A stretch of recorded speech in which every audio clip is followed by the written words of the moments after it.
अस्सलाम वालेकुम स्टूडेंट्स, आज के लेक्चर में हम डिटेल में आयनाइजेशन एनर्जी को डिस्कस कर लेते हैं और फैक्टर्स अफेक्टिंग आयनाइजेशन एनर्जी, और ग्राफ की मदद से भी हम इसको आज डिस्कस कर लेते हैं कि कहाँ पे आयनाइजेशन एनर्जी ज़्यादा होती है और कहाँ पे कम होती है। तो बिना टाइम ज़ाया किए हम शुरू करते हैं।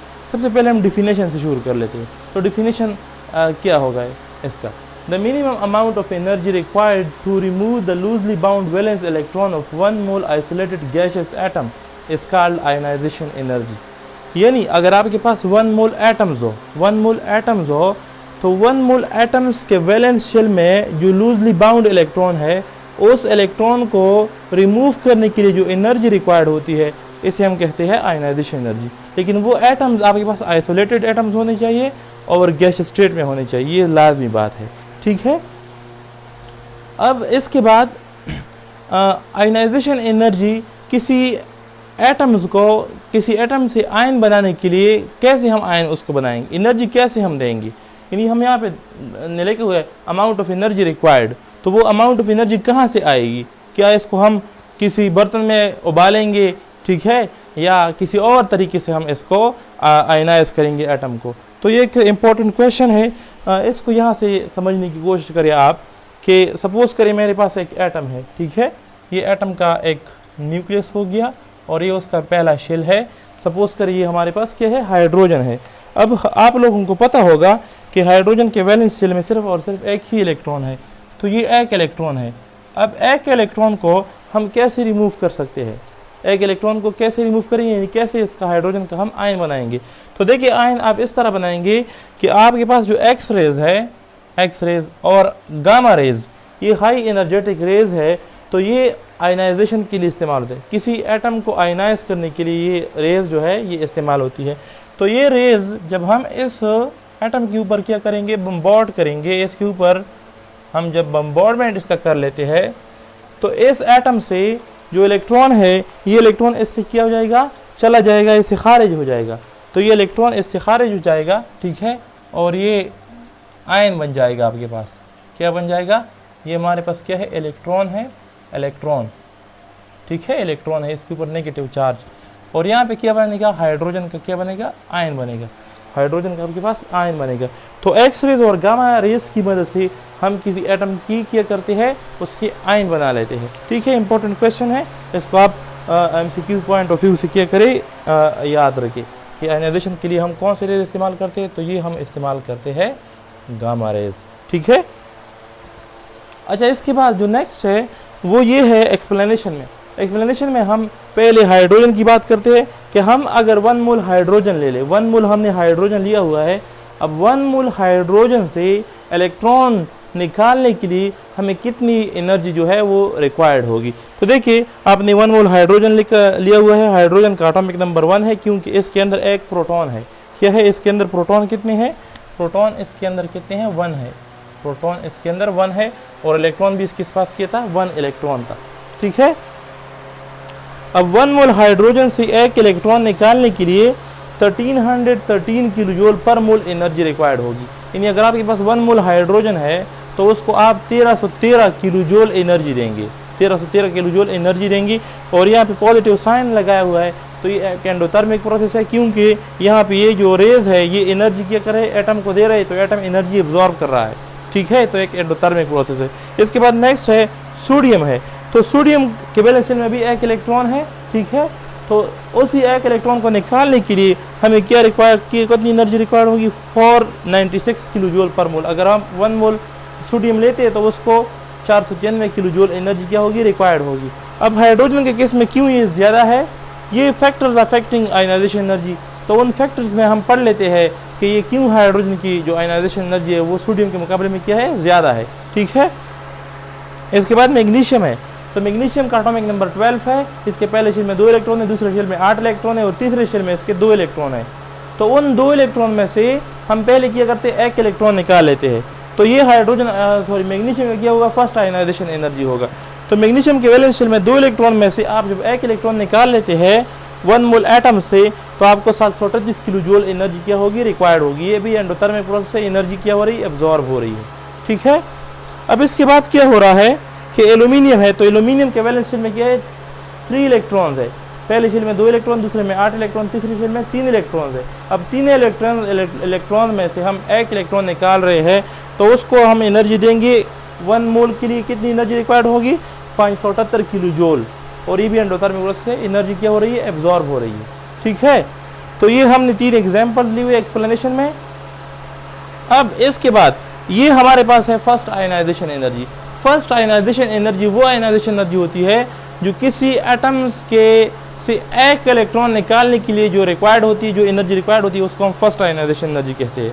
अब सेकेंड आयनाइजेशन एनर्जी क्या है, अगर किसी एटम से आप दूसरा इलेक्ट्रॉन भी निकालना चाहे तो वो सेकेंड आयनाइजेशन एनर्जी होगी। अगर तीसरा इलेक्ट्रॉन भी निकालना चाहते हैं तो फिर वो थर्ड आयनाइजेशन एनर्जी होगी। ठीक है, तो सेकेंड थर्ड इसको हम हायर आयनाइजेशन एनर्जीज भी कह सकते हैं। ठीक है, अब यहाँ पे लिखा हुआ है, यहाँ तक तो डिस्कस हो गया। ठीक है, अब यहाँ पे लिखा हुआ है हायर आयनाइजेशन एनर्जी, तो हायर आयनाइजेशन एनर्जी, तो सेकेंड थर्ड ये हायर आयनाइजेशन एनर्जी है। ठीक है, इसका मतलब क्या है, when second electron is removed from unipositive ion, जब आप यूनिपॉजिटिव आयन से सेकेंड इलेक्ट्रॉन भी निकालना चाहते हैं, जिस तरह के मैंने आप लोगों को अभी कह दिया कि मैग्नीशियम के वैलेंस शेल में कितने इलेक्ट्रॉन है, 2 इलेक्ट्रॉन है। पहला इलेक्ट्रॉन तो हमने ऑलरेडी निकाला हुआ है इससे। अब इससे ये यूनिपॉजिटिव है या नहीं है, यानी 1 पॉजिटिव चार्ज है ना इसके ऊपर, आयन है, तो ये यूनिपॉजिटिव है। अब अगर आप इससे मजीद इलेक्ट्रॉन निकालना चाहते हैं तो इसको हम कहते हैं यूनिपॉजिटिव आयन। ये भी क्या है, एल्यूमिनियम भी यूनिपॉजिटिव आयन है। तो जब आप यूनिपॉजिटिव आयन से मजीद इलेक्ट्रॉन निकालते हैं तो इसको हम हायर आयनाइजेशन एनर्जी कहते हैं। इसको हम क्या कहते हैं, higher ionization energy. Higher energy required है, तो जब आप सेकेंड इलेक्ट्रॉन निकालना चाहते हैं या थर्ड इलेक्ट्रॉन निकालना चाहते हैं तो उसको ज़्यादा एनर्जी रिक्वायर्ड होगी। उसको क्या होगी, ज़्यादा एनर्जी रिक्वायर्ड होगी। कैसे नहीं रिक्वायर्ड होगी, मिसाल के तौर पर पहले किसी एटम के वैलेंस शेल में 2 इलेक्ट्रॉन थे, आखिरी मदार में उसके 2 इलेक्ट्रॉन्स थे। अब देखिए, मैं इसको एक एग्जांपल दे रहा हूँ, मैं न्यूक्लियस हूँ, मैं मैग्नीशियम का न्यूक्लियस हूँ। अब मैंने 2 इलेक्ट्रॉन्स को क्या हुआ, इस तरह पकड़ा हुआ है, यानी मेरी जो 100% कुव्वत है, फोर्स है, वो दोनों के ऊपर क्या है, डिवाइडेड है। 50% इसके ऊपर है, 50% इसके ऊपर है। ठीक है ना। अब देखिए, पहला इलेक्ट्रॉन तो मुझसे चला गया, तो पहला इलेक्ट्रॉन जब चला गया तो मैंने तकरीबन कितनी एनर्जी जो है वो एब्जॉर्ब की, 496 किलो जूल एनर्जी मैंने एब्जॉर्ब की। ठीक है ना, वो इलेक्ट्रॉन चला गया। अब मेरी जो इसके बाद पूरी न्यूक्लियर फोर्स है वो एक ही इलेक्ट्रॉन के ऊपर बहुत ताकतवर फोर्स है, क्योंकि एक बच्चा है वो मेरे दोनों हाथों में अभी आ गया है। तो उसको छुड़वाने के लिए क्या होगी, उस बच्चे को ज़्यादा एनर्जी क्या होगी, रिक्वायर्ड होगी। तो सेकेंड आयनाइजेशन एनर्जी हमेशा क्या होगी, फर्स्ट आयनाइजेशन एनर्जी से ज़्यादा होगी, और थर्ड आयनाइजेशन एनर्जी फिर सेकेंड आयनाइजेशन एनर्जी से क्या होगी, ज़्यादा होगी।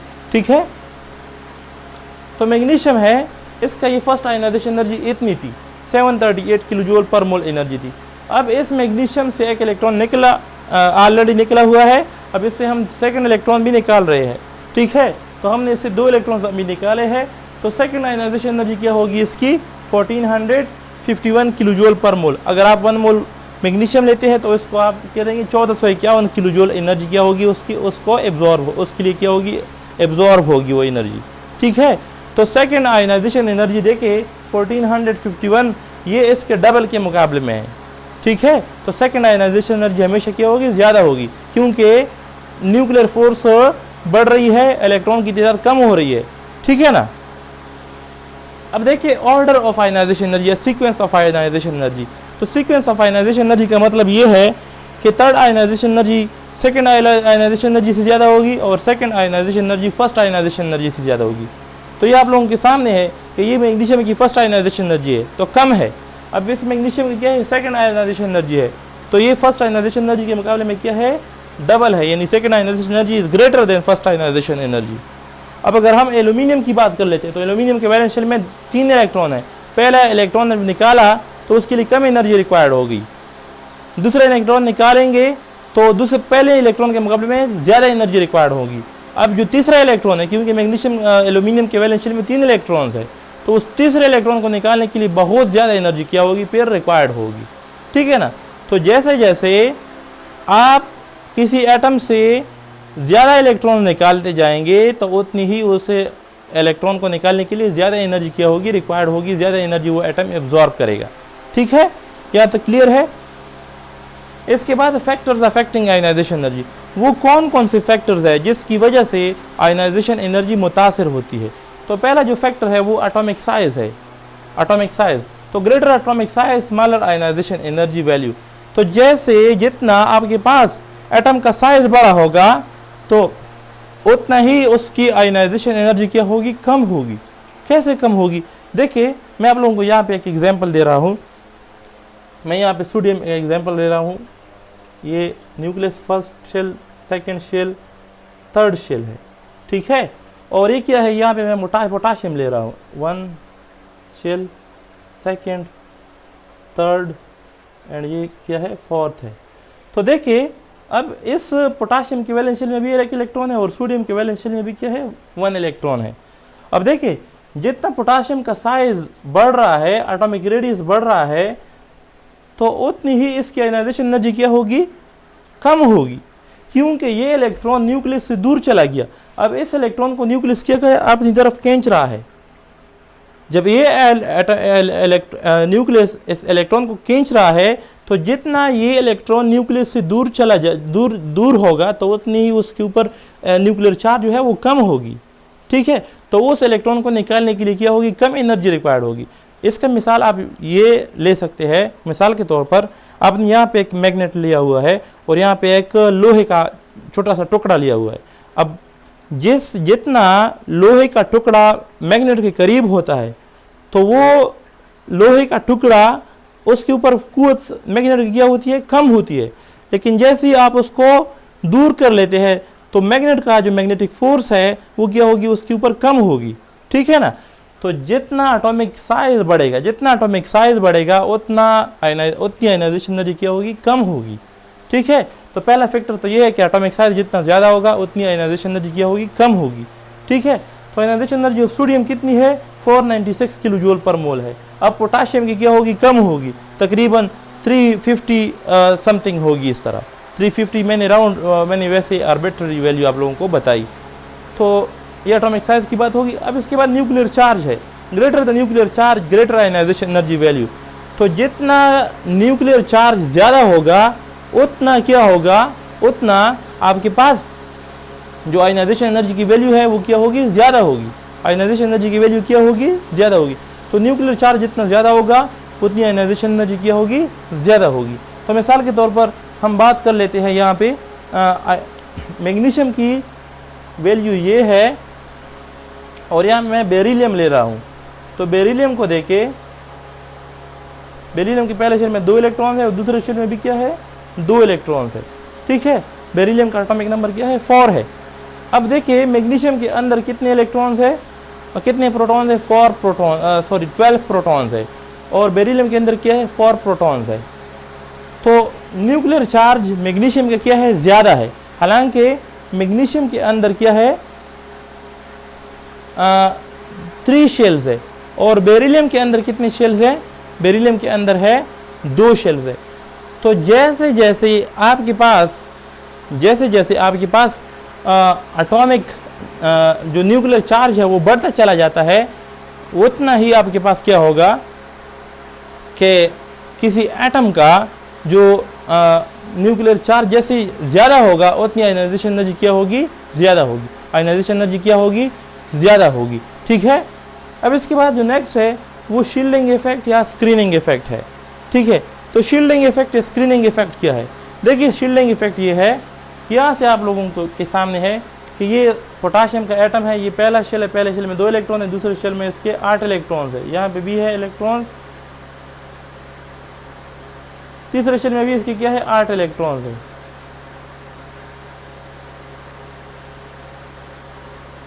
और चौथे शेल में इसके क्या है, 1 इलेक्ट्रॉन है।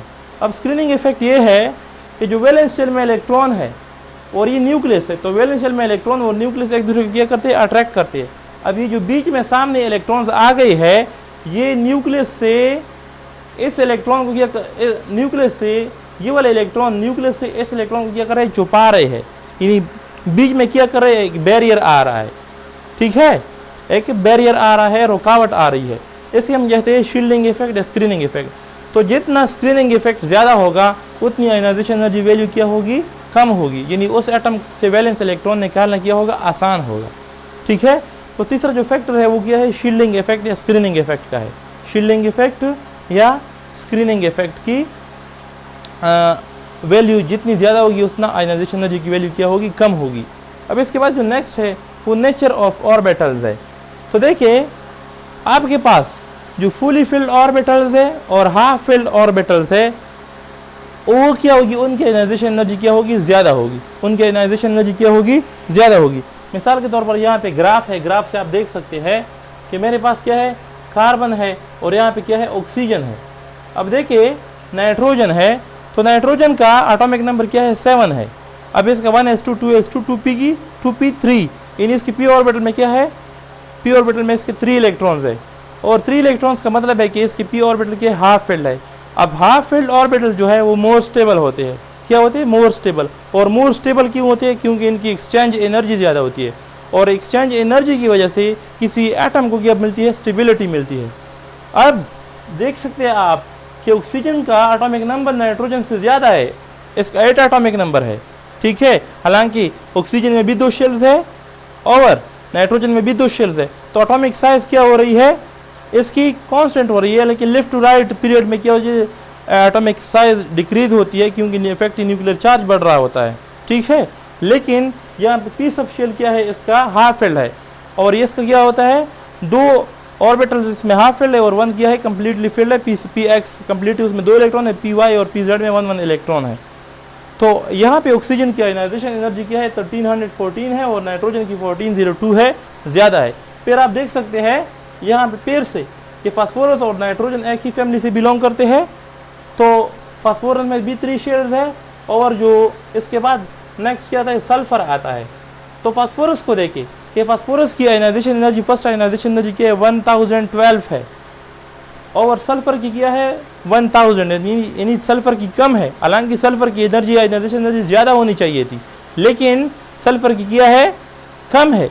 कम इसीलिए है क्योंकि फास्फोरस का जो पी सबशेल है वो हाफ फील्ड है। तो हाफ फील्ड ऑर्बिटल और completely filled orbital are more stable because of the more exchange energy. More exchange energy की वजह से क्या होती है, ये ज़्यादा स्टेबल होते हैं। अब देखें कि यहाँ पे हाइड्रोजन है और यहाँ पे हीलियम है, तो हीलियम की आयनाइजेशन एनर्जी सबसे ज़्यादा है। अब हीलियम की आयनाइजेशन एनर्जी इसलिए सबसे ज़्यादा है क्योंकि हीलियम में s ऑर्बिटल है और s ऑर्बिटल, पहली बात तो यह है कि उसमें 1s2 यानी हीलियम की इलेक्ट्रॉनिक कन्फिगुरेशन क्या है, 2 इलेक्ट्रॉन इसके s ऑर्बिटल में है और 2 इलेक्ट्रॉन जब होंगे इसमें तो इसका मतलब है कि s ऑर्बिटल इसका कम्प्लीटली फील्ड है। और दूसरी बात यहाँ पे है कि s ऑर्बिटल क्या है, स्फीरिकल है और स्फीरिकल होने की वजह से ये न्यूक्लियस की तरफ क्या होता है, मोर पेनेट्रेटिंग होता है। तो इसी वजह से इससे इलेक्ट्रॉन निकालने के बहुत ज़्यादा डिफिकल्ट है। तो हीलियम की आयनाइजेशन एनर्जी क्या है, सबसे ज़्यादा है, 2372 है, 72 है, 72 है। तो इसमें आप नेचर ऑफ ऑर्बिटल्स को भी देखेंगे। Nature of orbital, s orbital is more penetrating because it is inverted, it is more penetrating towards the nucleus. So removing an electron from the s orbital is very difficult. So because of that, the first ionization energy of helium is 2372 kilojoule per mole. तो आप यहाँ पे helium से हट के हम यहाँ पे लिथियम पे आते हैं। तो लिथियम का क्या है, इलेक्ट्रॉनिक कन्फिगुरेशन 1s2 2s1 इन 3 एटॉमिक नंबर है इसका, ठीक है। तो इसकी 520 ionization energy, first ionization energy है, ठीक है। तो इस ग्राफ से आप देख सकते हैं, आप लोगों के सामने है। तो अगर इसके ऊपर मैं डिटेल में बात कर लेता हूँ तो ये 1 घंटे का लेक्चर हो जाएगा, ठीक है। तो 1 घंटे का लेक्चर आप लोग पसंद नहीं करते हैं, तो वरना मेरा दिल चाहता है कि मैं आप लोगों को इसके ऊपर डिटेल डिस्कशन कर लूँ। अब देखिए नियॉन के ऊपर भी मैं बात कर लेता हूँ। नियॉन का जो एटॉमिक नंबर है वो क्या, 10 है, 1s2 2s2 और इसके बाद नियॉन का जो एटॉमिक नंबर है वो क्या है, सॉरी 10 है, 10 है। तो 1s2 2s2 एंड 2p6, यानी इसके दोनों s ऑर्बिटल भी कम्प्लीटली फिल्ड है और p ऑर्बिटल भी इसका कम्प्लीटली फिल्ड है। तो कम्प्लीटली फिल्ड होने की वजह से क्या होते हैं कि हाफ फिल्ड और fully filled orbital more stable because exchange energy इनकी ज़्यादा होती है। तो नियॉन की भी आयनाइजेशन एनर्जी क्या है, हीलियम के बाद सबसे ज़्यादा है। फिर आप यहाँ पे आप देख सकते हैं कि यहाँ पे मेरे ख्याल में आर्गोन का मैं कर चुका था, आर्गोन भी यहाँ पे मौजूद है, लेकिन आर्गोन की आयनाइजेशन एनर्जी भी बहुत ज़्यादा है वो यहाँ से रिमूव हो गई है, कोई और वजह है। तो देख सकते हैं आप कि यहाँ पे जैसे जैसे आपके पास नेचर ऑफ ऑर्बिटल्स के ऊपर जब मैं बात कर रहा था तो मोर स्टेबल ऑर्बिटल्स कौन से होते हैं, जो हाफ फेल्ड और फुली फेल्ड होते हैं। इसके बाद S subshell is more stable because it is more penetrating towards the nucleus. P subshell के अंदर 3 लोब्स होते हैं और लोब्स जो है above and below the plane की बात है, ठीक है। तो उसमें इलेक्ट्रॉनिक डिस्ट्रीब्यूशन लोब से इलेक्ट्रॉन निकालना क्या है ज़्यादा आसान है, और जो डी सबशेल है उसमें 5 लोब्स है तो उससे क्या इलेक्ट्रॉन निकालना क्या है आसान है। और सबसे ज़्यादा आसान इलेक्ट्रॉन निकालना सबसे आसान जो है वो एफ सबशेल है, क्योंकि इसमें 7 लोब्स होते हैं और 7 लोब्स में से इलेक्ट्रॉन निकालना क्या है बहुत ईजी है, ठीक है।